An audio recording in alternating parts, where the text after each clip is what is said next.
Hello guys and welcome to another Round Gamer video.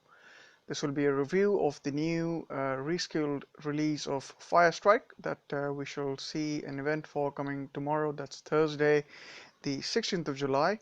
I'll also be doing a quick comparison between two other fairly recently released reskilled Titans with also some really good Grenadier skills. So I'll compare them with Firestryke to see which one is the one that you might want to have and focus on. So yeah, let's right kick into it with first the chart that I always make with the breakdown of the skills for Firestryke. Titan herself is honestly one of the best designed Titans in the game. It's got a nice animation floating effect. Haven't seen any other Titan have that. So it's quite nice. The Titan is a Fire Ranger featuring 180% fire damage, AP 200%, which is great, 44% critical. Now these skills itself will make it quite a great Titan to have if you're a lower castle level player, where or builds where you want to focus only on using Titans. So that's because the AP there being 200%. That's quite good because you can actually penetrate a lot of really high armors that you see in a lot of defenses. So it could be done, could use this Titan in a solo sort of build as well. The Titan here, Firestryke, the release earlier did feature some human troop buffing skills as well, but here we do see possibly an amplification of those. So here what we have is for the spearmen, militia, and archers. That's all human troops. They all get a 180% physical damage buff. This is half of what you see for some other meta physical titans such as Pegzi and Runa. But you do get 100% health, which again is not as high as the other ones I just mentioned. But you do get AP and armor. The AP I do like, and the armor is great as well, although not extremely high.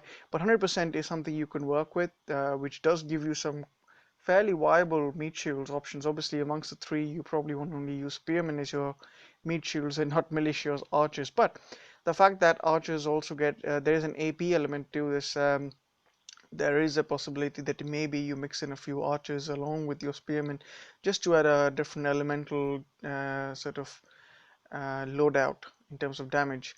Um, but the real strength of Firestryke is her Grenadier. So the Grenadiers feature 300% damage buff with a 300% AP, probably the highest we've seen as far as AP goes, and critical as well. So in terms of Grenadiers, she's pretty equipped with everything that you really need. You don't really need to add any more AP, to be honest, at least not going up against most of the defenses today. Of course, the skeletons that we see today on Sekhmet might mean that you still require more, but honestly, you probably wouldn't use Firestryke to take on a Sekhmet because the skeletons would just decimate the Grenadiers. But there's a good critical, so against all other sort of non-summoning Titans where you're not in the you don't fear the fact that summoning troops are going to decimate a Grenadier. This Firestryke is going to bring in some really grenadiers to take the defenses out. Now, in terms of the special skills, you get 5 fireball skills. You do get some damage buff for your fire spells, which is fireballs and meteors. You only have 2 of them. Of course, if there are more spells added for fire, which I doubt that will happen, but if that did, it will apply to them as well. You get extra radius.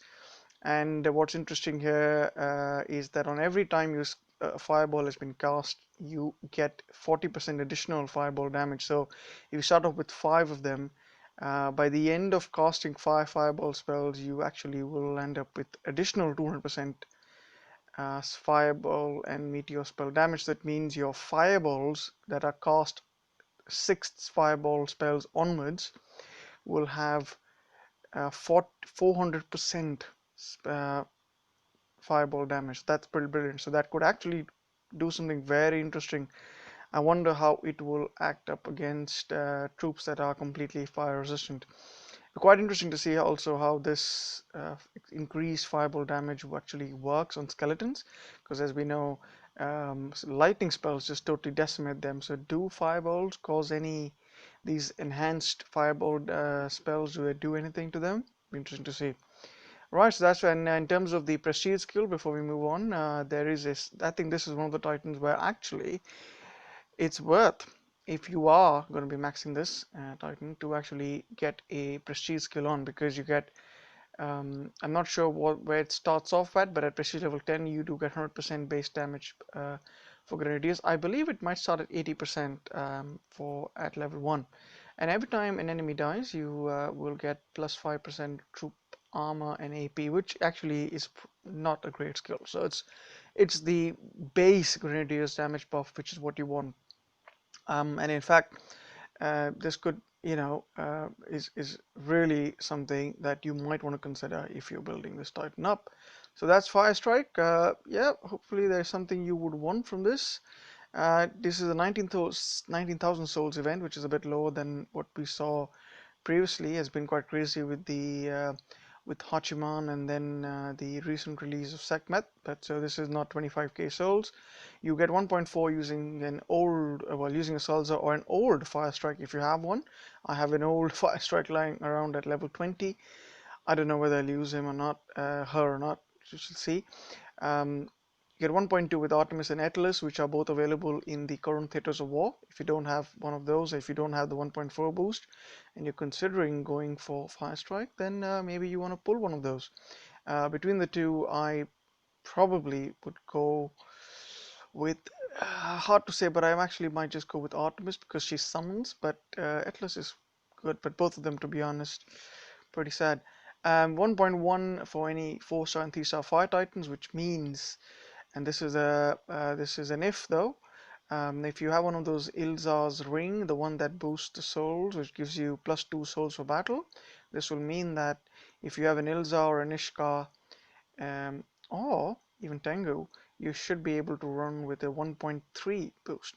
Time will tell if this will happen. Boost Relic is Flaming Candle, and these are the ones that are currently available from recent Theaters of War. So if you are seriously considering this event, you could consider gambling and doing a few refreshes on the theater's silver or gold tier to try and see if you can, rake in a few extra event relics. Event milestones, there isn't really a lot to talk about in terms of the if being anything significant in the lower chains. You will pick up Scorched Vial. It's just been available before. I'll show this. I'll show the skills of the relic in the next slide.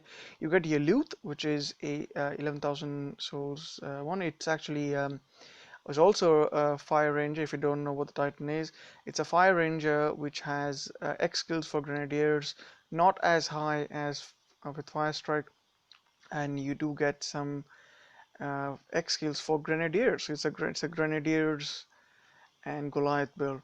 Then you have Firestrike at 15,000 souls, which is uh, it's not terribly high. It's lower than what we had for Sekhmet and of course those are meta titans. 15,000 souls, still a bit pricey for me. And if you're trying to get this one, and we shall see why when I compare this Titan with Sulzar. The best relic, and this is probably the reason you really want to finish this event, is for Horn of Infernus if you don't have it. I'll show the skills as well because it offers a true buff. Now do notice in the Alliance leaderboard rewards that you can get your loot if you land up in the 51 to 100 region. So if you don't really want to do this event but can find an alliance that just manages to get enough souls to land in that region, you could possibly pick up your loot without actually grinding to 11,000 souls. All right, so that's for the rewards. There are 500 divine gems, a little lower than before, and you get 3.65 an odd number of red gems in this event. The two featured relics have been available before, Mindfire and Molten Core. Mindfire probably being the better one because you get an additional 65% fireball damage buff, and you get some Grenadier's armor piercing, which is good. Getting more armor piercing, not it's always good to get more armor piercing if you can. But honestly, with the Grenadiers we see with 300% armor piercing on this Titan, you probably really don't need any more. So yeah, but you might want to have this relic for the first slot. Molten Core, not going to talk about that, not a big fan. Between the other relics, Scorched Vial is the one you see on the left. This relic, the key feature here is you get critical for all troops. So you could equip this if you somehow wanted more critical for not just your grenadiers, but also for maybe your archers, if you want to mix in some archers or stuff like that.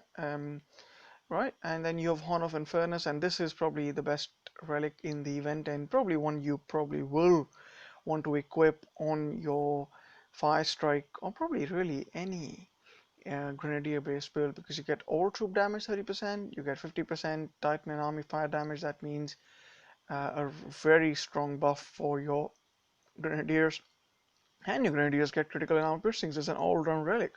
Absolutely go for it. Flame Volley and Flame Burst not available in this event. Also some ones to consider in a build. I'm just going to showing you some relics that are options that you could consider equipping on Firestryke when you make your builds.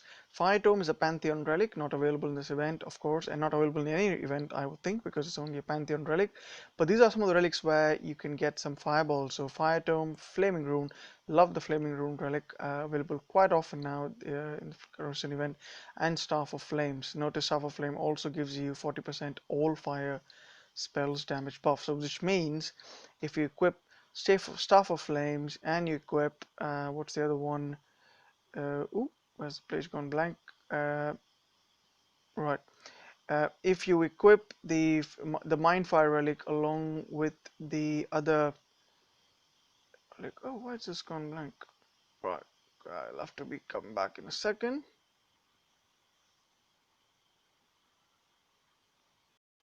And we are back. So yeah, having some technical problems with my PDF loading up, probably just too many images. So yeah, what I was saying is that if you equip Suffer Flames with some of the other relics, you can actually amplify the damage to a further 105%, which could really ramp up the damage for the Fireball spell. So yeah, it's got a couple of options, but you can consider this. Do remember, with all of these relics equipped, you can actually just get in what's 5 fireball spells on the Titans plus 8 over here. You can actually get 13 fireball spells going in with Firestrike, which is brilliant.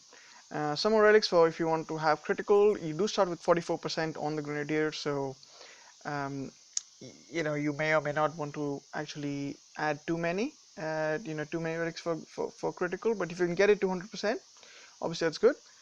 Some more options here. Now here is the real thing that I really want to talk about, which is the comparison between the three meta Grenadier Titans, in my opinion: Firestryke, Flamehide, and Sulzar. Firestryke, we already seen the skills. Now if you focus on the first row, which talks about all the Grenadier skills, notice the difference really well, first difference is in the fire damage. Notice a minor difference, relatively minor difference between Firestryke and Sulzar in terms of the 300% and 360%. Um, oh, I should have corrected that. Firestryke has 300% AP and not 150% AP. So Firestryke definitely brings in a lot more AP there. Um, so that's brilliant. Which could make Firestryke and Sulzar almost on par when it comes to Grenadiers damage themselves. Okay, so keep that in mind. Flamehide is probably the one that blows both them off the charts in terms of the absolute damage, but notice there is no critical skill for the Grenadiers, which could basically mean the effective damage would not be high unless you can get the critical high at the same time. It'd be interesting to see the builds, but in terms of overall build of all of this goes from the Grenadiers perspective, I think I say Firestryke is looking very solid. But Sulzar if you have a Sulzar already, whether you want to go for Firestryke for that extra AP being 300% compared to 150, could be argued. All right. Now, if both Firestryke and Flamehide have those same fireball skills, and of course the additional fireball cost uh, effects that Firestryke brings is not present in Flamehide. There are no effects to talk about in Sulzar. When it comes to meat shields, Firestryke offers 100% health for all the human troops, 100% armor. So that normally this would mean you take in Spearman. For Flamehide, the Titan itself is a meat shield. You get 117% health buff, some armor, some melee, and range resist.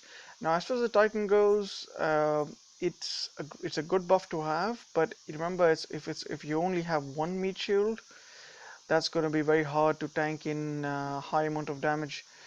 So I would always prefer having having units act as a meat shield, and spearmen are a better meat shield because of their cross section and overall health that you can actually get from them by having a couple of them on the field. So I think in terms of meat shield, between the two, Firestryke and Flamehide, I prefer Firestryke. Sulzar though brings in Panthers.